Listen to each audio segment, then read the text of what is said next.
നമസ്തേ ദോസ്തോ, Hindi world में आप सबका स्वागत है. അപ്പോൾ ഇന്നത്തെ വീഡിയോയിലോട്ട് കടന്നാലോ. ഇത് കേട്ടറ്റിൻ്റെ ക്വസ്റ്റ്യൻ പേപ്പറിൻ്റെ ഡിസ്കഷൻ ആണെങ്കിലും ഇതെല്ലാവർക്കും ഉപകാരപ്പെടുമെന്ന് ഞാൻ പറയാനുള്ള കാരണം എന്താണെന്ന് വെച്ചാൽ നമ്മൾ ഓരോ ക്വസ്റ്റ്യൻ്റെ ആൻസർ വളരെ ഡീറ്റെയിൽഡ് ആയിട്ട് ഡിസ്കസ് ചെയ്താണ് പോകുന്നത്. അതുകൊണ്ട് തന്നെ ഇത് കേട്ടറ്റ് 3ക്ക് ആയിക്കോട്ടെ, കേട്ടറ്റ് 4ന് ആയിക്കോട്ടെ, JLTക്ക് ആയിക്കോട്ടെ, മറ്റ് ഹിന്ദിയുടെ കോമ്പറ്റേറ്റീവ് എക്സാംസ് ആയിക്കോട്ടെ, അതിനെല്ലാം നിങ്ങൾക്ക് ഉപകാരപ്പെടും. പിന്നെ ഞാൻ എക്സ്പ്ലെയിൻ ചെയ്യുന്ന ആ നോട്ട്സൊക്കെ നിങ്ങൾ എഴുതിയെടുക്കണം കേട്ടോ, കാരണം അതിൽ കുറച്ചും കൂടെ ഡീറ്റെയിൽഡായിട്ട് ഞാൻ എഴുതിയിട്ടുണ്ട്. അപ്പോൾ നമ്മൾ കേട്ടിട്ട് കാറ്റഗറി 3യുടെ ബാക്കി ക്വസ്റ്റ്യൻസ് നോക്കുകയാണ്. അപ്പോൾ ആദ്യ വീഡിയോ കാണാത്തവർ ഇനി തൊട്ട് മുന്നേയുള്ള വീഡിയോ കാണുക. ചോദ്യം: एक बूंद सहसा उछली यात्रावृत्त के लेखक कौन है? ഉത്തർ അഗേയ്. അപ്പോൾ അഗേയിനെ കുറിച്ച് നമ്മൾ കഴിഞ്ഞ വീഡിയോയിൽ ചെയ്തുകൊണ്ട് ഞാനത് റിപ്പീറ്റ് ചെയ്യുന്നില്ല. അടുത്ത ചോദ്യം: കവി കുച്ച് ഐസി താൻ സുനാവോ ജിസ്സെ ഉഥൽ പുഥൽ മച്ച് ജായേ, കിസ് കവി കി പങ്ക്തിയാ ഹെ? അതിൻ്റെ ആൻസർ വരുന്നത് ബാലകൃഷ്ണ ശർമ്മ നവീൻ. ഇനി നമുക്ക് ഇതുപോലെ ഫേമസ് ആയിട്ടുള്ള പങ്ക്തികൾ നോക്കാം. വിയോഗി ഹോഗ പെഹല കവി, ആഹ് സെ ഉപജ ഹോഗ ഗാൻ, പങ്ക്തി കിസ്കി ഹെ? ഉത്തർ സുമിത്രാനന്ദൻ പന്ത്. അടുത്ത വരി: മിലൻ കാ നാം മത്ലോ മേ വിരഹ് മേ ചീർ ഹൂം, പങ്ക്തി കിസ്കി ഹെ? അത് മഹാദേവ് വർമ്മയുടെയാണ്. അടുത്ത വരി: ചിർ സജഗ് ആഖേം ഉനീന്തി ആജ് കേസ വ്യസ്ത് ബാന, പങ്ക്തി കിസ്കി ഹെ? ഉത്തർ മഹാദേവ് വർമ്മ. അടുത്ത വരിയാണ് വെറുതെ വീണാവാദിനി വെറുതെ, ഇത് മഹാദേവ് വർമ്മയുടെ പങ്ക്തിയാണ്. അടുത്തത് മുക്ത് കരോ നാരിക്കോ മാനവ് ചിറുവന്തിനി നാരിക്കോ, ഈ പങ്ക്തി സുമിത്രാനന്ദൻ പന്തിൻ്റെയാണ്. അടുത്ത ചോദ്യം: ഭൂഖണ്ഡ് തബ് രഹാ ഹെ കാവ്യ സംഗ്രഹ കിസ്കാ ഹെ? ഉത്തർ ചന്ദ്രകാന്ത് ദേവത്താലെ. ഇനി ചന്ദ്രകാന്ത് ദേവത്താലയുമായിട്ട് ബന്ധപ്പെട്ട കാര്യങ്ങൾ അറിയാം. ചന്ദ്രകാന്ത് ദേവത്താലെ മധ്യപ്രദേശിൽ 1936 ജനിച്ചത്. അദ്ദേഹത്തിൻ്റെ ഒരുപാട് കവിതാ സംഗ്രഹങ്ങളൊക്കെ ഉണ്ട്. അതിൽ ഒന്ന് രണ്ടെണ്ണം നമുക്ക് നോക്കാം. ദീവാരോं पर खून से, रोशनी के मैदान की तरफ, भूखंड तब रहा है, आग हर चीज़ में बताई गई थी, उसके सपने. അതേപോലെ തന്നെ അദ്ദേഹത്തിൻ്റെ ആലോചനയാണ് മുക്തിബോധ്, കവിത ഓർ ജീവൻ വിവേക്. അതേപോലെ തന്നെ ദൂസരെ ദൂസരെ ആകാശ് എന്ന് പറഞ്ഞ യാത്രാ സംസ്മരണമുണ്ട്. അടുത്ത ചോദ്യം: മഹാഭോജ് ഉപന്യാസ് കി രചന കിസ്നെ കി? ഉത്തർ മന്നു ഭണ്ഡാരി. മന്നു ഭണ്ഡാരിയുടെ കഹാനി സംഗ്രഹങ്ങളാണ് മേ ഹാർ ഗയി, യഹി സച്ച് ഹെ, ഏക് പ്ലേറ്റ് സേലാബ്, ത്രിശങ്കു. ഇനി ഉപന്യാസങ്ങൾ നോക്കാം. അവരെഴുതിയ നോവലുകളാണ് ഏക് ഇഞ്ച് മുസ്കാൻ, ആപ്കാ ബണ്ടി, മഹാഭോജ്, സ്വാമി. ഓക്കെ. ഇനി നാടകങ്ങൾ ഏതൊക്കെയാണെന്ന് നോക്കിയാൽ ബിനാ ദീവാരോं के घर, പിന്നെ മഹാഭോജ് നാട്യരൂപാന്തരം ചെയ്തിട്ടുണ്ട്. ഇനി ആത്മകഥ ചോദിക്കാറുള്ളതാണ് ഏക് കഹാനി യഹ് ബി, അത് 2007 പ്രകാശിതമായതാണ്. പിന്നെ നിങ്ങൾക്ക് അറിയാമായിരിക്കും ഏക് ഇഞ്ച് മുസ്കാൻ തൻ്റെ ഭർത്താവായ രാജേന്ദ്ര യാദവുമായിട്ട് ചേർന്ന് എഴുതിയതാണ്. അടുത്ത ചോദ്യം: സുദാമ പാണ്ഡെ കിസ് കവി കാ വാസ്തവിക നാം ഹെ? ഉത്തർ ധൂമിൽ. ധൂമിൽ 1936 ഉത്തർപ്രദേശിലാണ് ജനിക്കുന്നത്. അദ്ദേഹത്തിൻ്റെ മൂൾനാം സുദാമ പാണ്ഡെയാണ്. അദ്ദേഹത്തിൻ്റെ ആദ്യ കഹാനി ഫിർ ഭി വഹ് ജിന്ദാ ഹെ ആണ്. പിന്നെ അദ്ദേഹത്തിൻ്റെ ആദ്യത്തെ കവിതാ സംഗ്രഹ സൻസദ് സെ സഡക് തക് ആണ്. അത് 1972 പ്രകാശിതമായതാണ്. അതിനുശേഷം കൽ സുനന മുझे, സുദാമ പാണ്ഡെ ക പ്രജാതന്ത്ര ഒക്കെ പ്രകാശിതമായിട്ടുണ്ട്. പിന്നെ അവാർഡുകൾ നോക്കുകയാണെങ്കിൽ കൽ സുനന മുझे കവിതാ സംഗ്രഹത്തിന് അദ്ദേഹത്തിന് 1979 സാഹിത്യ അക്കാദമി പുരസ്കാരം ലഭിച്ചായിരുന്നു. അടുത്ത ചോദ്യം, വിശിഷ്ട പദരചനാ രീതി കിസ്കാ കഥൻ ഹെ? ഉത്തർ വാമൻ. ഇനി നമുക്ക് മറ്റു വിദ്വാൻമാരുടെ കഥൻ കൂടി നോക്കാം. ശബ്ദാർത്ഥോ സഹിതോ കാവ്യം എന്ന് പറഞ്ഞത് ഭാമഹാണ്.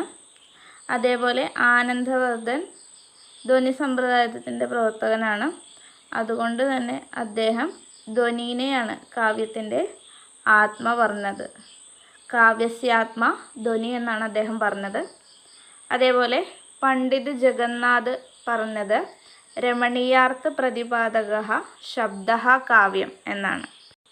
അതുപോലെ തന്നെ ആചാര്യ മമ്മട് പറഞ്ഞത് തത് ദോഷോ ശബ്ദാർത്ഥോ സഗുണാവനലങ്കൃതി പുനഃ ക്വാവി എന്നാണ്. പിന്നെ ആചാര്യ വിശ്വനാഥ് അദ്ദേഹം പറഞ്ഞത് വാക്യം രസാത്മകം കാവ്യം. ഇനി പണ്ഡിത് ജഗന്നാഥ് പറഞ്ഞത് എന്താണെന്ന് നോക്കാം. രമണീയാർത്ഥ പ്രതിപാദക ശബ്ദ കാവ്യം എന്നാണ്.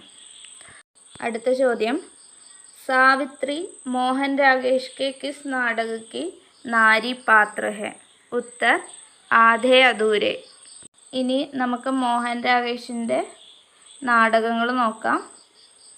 ആഷാഢ് കെ ഏക് ദിൻ, ലഹരോं के राजहंस, ആധേ അധൂരെ. ഇതിൽ ആഷാഢ് ക ഏക് ദിൻ 1958 പ്രകാശിതമായതാണ്. അതിലെ പ്രധാന കഥാപാത്രങ്ങൾ എന്ന് പറയുന്നത് അംബിക, മല്ലിക, കാളിദാസ് ഒക്കെയാണ്.